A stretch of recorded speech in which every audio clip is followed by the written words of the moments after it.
C'est Madame Ndeynam Diouf. Je suis la directrice de l'alphabétisation et des langues nationales et je suis politicienne, femme politique à Fatick. Merci. Permettez-moi à l'entame de mon propos, de saluer les téléspectateurs de Sen Info qui nous suivent. Je vous remercie aussi de me permettre de parler aux Sénégalais et au monde de la diaspora.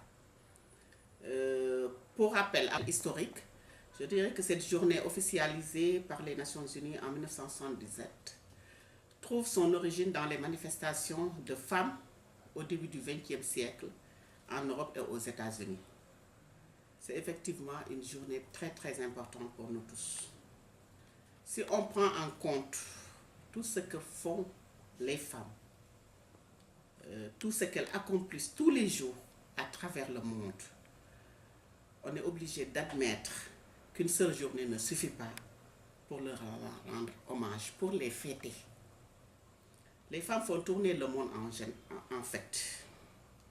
Au Sénégal, depuis des décennies, nous avons des figures qui ont lutté pour la liberté. Je peux en citer quelques-unes parce qu'elles sont nombreuses. Je peux parler de Yacine Boubou, de Aline Sitoé Diatta, de Ndiambat Mbodj, des Sokhna qui sont les mères de nos illustres guides et de nos leaders en général, leaders politiques et autres. On peut en citer plusieurs. Et traditionnellement, dans notre société sénégalaise, c'est la femme qui éduque. C'est la femme qui gère, c'est elle qui harmonise toutes nos activités familiales. Si on prend soin de la femme, du point de vue de la santé et de l'éducation, c'est aider une société entière à se développer, car c'est elle qui met au monde. C'est elle qui éduque et les fondements qui érigent une société. Comment cette journée pourrait-elle suffire? Faites le tour des entreprises, chers messieurs, des administrations, des marchés, des écoles, des quartiers. Les femmes sont incontournables. En se regroupant et en faisant front, elles font bouger le monde. Donc cette journée qui leur est dédiée, le 8 mars, pour moi c'est une journée insuffisante, vu qu'elles sont les piliers de toute société émergente. Je viens particulièrement à mon secteur, c'est-à-dire l'alphabétisation et les langues nationales. Vous savez que ce secteur, l'analphabétisme est féminin. C'est 67% des 54,6% des femmes sénégalaises sont analphabètes. Nous n'avons pas attendu cette journée pour en tout cas intervenir auprès d'elles, pour les soutenir, pour les appuyer. Nous avions à l'époque vers les années en 2014, c'était la fin de ce programme, le programme PAGEF avec l'appui de l'UNESCO. PAGEF veut dire Programme d'alphabétisation des jeunes filles et des femmes. C'était un projet qui tournait autour des femmes et des jeunes filles et qui prenait en charge leur autonomisation. Nous les avons appuyés dans les activités génératrices de revenus. Nous les avons appuyés pour qu'elles aient cette autonomie pour pouvoir participer efficacement dans le processus de développement économique et social de notre pays. Actuellement, la direction avec le ministère tutelle de l'Éducation nationale, nous avons mis en place depuis 2013 un programme qui s'appelle le PENEPJA, Programme national de l'éducation de base des jeunes et des adultes. Et dans les classes d'alphabétisation, nous avons plus de 80% de femmes. Ces femmes s'activent autour des produits halieutiques, des transformations de ces produits halieutiques. Elles sont aussi dans les champs, elles sont au bord de la mer, etc. Je les ai cités tantôt. Donc, nous sommes là pour qu'elles aient cette autonomie, comme le veut son Excellence le Président de la République, qui, cette année, et nous le remercions pour ça, a fait de 2018 une année de solidarité, une année sociale pour appuyer, pour soutenir, pour encadrer les femmes du Sénégal. Monsieur le Président, merci pour tout. Et je parlerai aussi des classes passerelles que nous sommes en train de mettre en œuvre dans 2 régions. C'est un programme test qui donne véritablement des résultats. C'est appuyé par l'UNICEF. Nous avons ouvert des classes, 50 classes dans la région de Tambacounda et 50 classes dans la région de Kédougou. D'ailleurs, une équipe vient de mission lundi passé. Et le constat qui a été fait, et je m'en réjouis fortement, c'est qu'à Tamba, nous avons 712 formés qui sont réinsérés dans les écoles, dont 389 filles dans l'élémentaire, 37 filles dans la formation professionnelle. C'est un programme qui est là et qui permet aux enfants non scolarisés, aux enfants déscolarisés de réintégrer l'école formelle. Et la majorité des enfants réinsérés, ce sont des filles. Donc nous n'avons pas attendu cette journée du 8 mars pour en tout cas faire le travail qui nous a été demandé par son Excellence le Président de la République.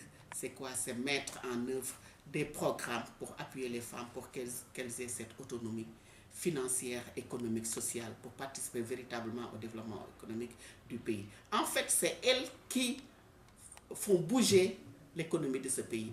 Je l'ai dit, elles sont partout dans ce pays et elles interviennent pour que l'émergence soit une réalité. Dans le domaine de l'alphabétisation.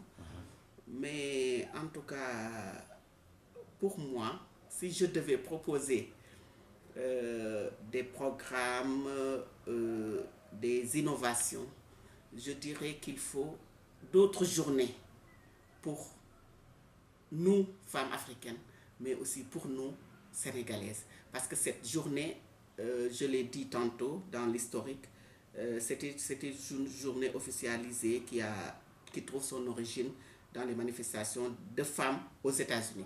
Mais nous avons, je les ai cités, nous avons nos journées à nous.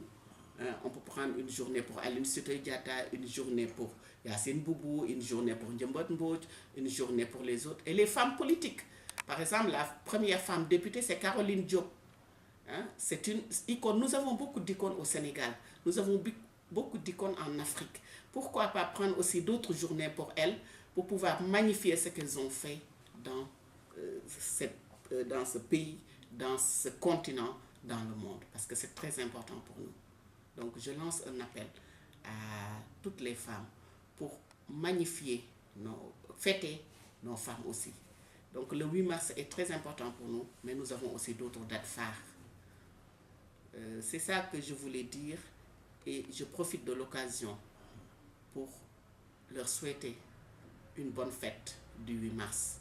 Et plein succès aux travaux et aux initiatives surtout. Nous devons innover, nous devons tout faire pour prendre en charge les rênes de ce pays, pour que l'émergence soit une réalité derrière notre leader qui est le président de la République, son Excellence Macky Sall.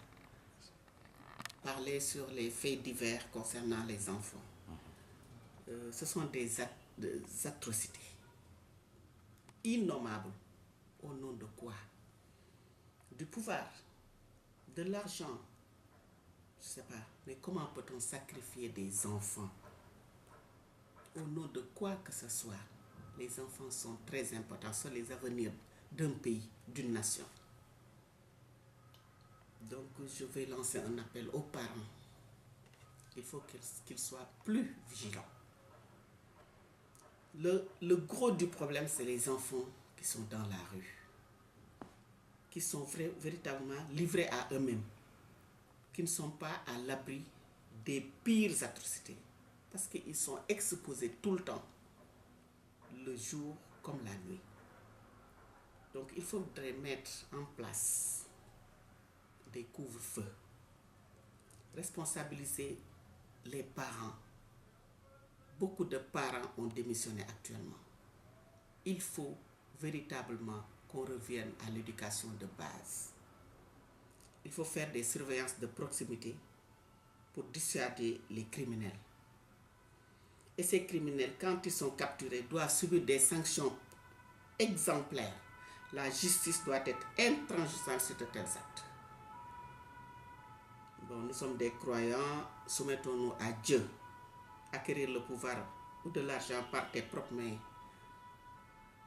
il faut que les enfants soient bien protégés, aimés et éduqués.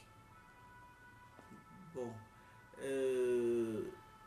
tout à l'heure j'ai dit que les parents ont démissionné, mais la société en général, parce qu'avant, ce n'était pas seulement les parents dans la maison qu'on éduquait les enfants, c'est partout, c'est la société en général qui est éduquée. Revenons à ces valeurs pour mieux protéger nos enfants, qui sont véritablement l'avenir de ce pays. Et le président de la République, qui part dans le PSE, a vraiment au niveau de l'axe 2, parlé de l'axe 1, parler des enfants, des jeunes en général, voudrait qu'on les protège mieux. Et j'en appelle au ministère chargé de la protection des enfants de mieux sévir pour, en tout cas, protéger ces enfants. Les familles doivent les protéger, les parents, toute la société sénégalaise doit être autour de ces enfants pour qu'on ait, en tout cas, la relève.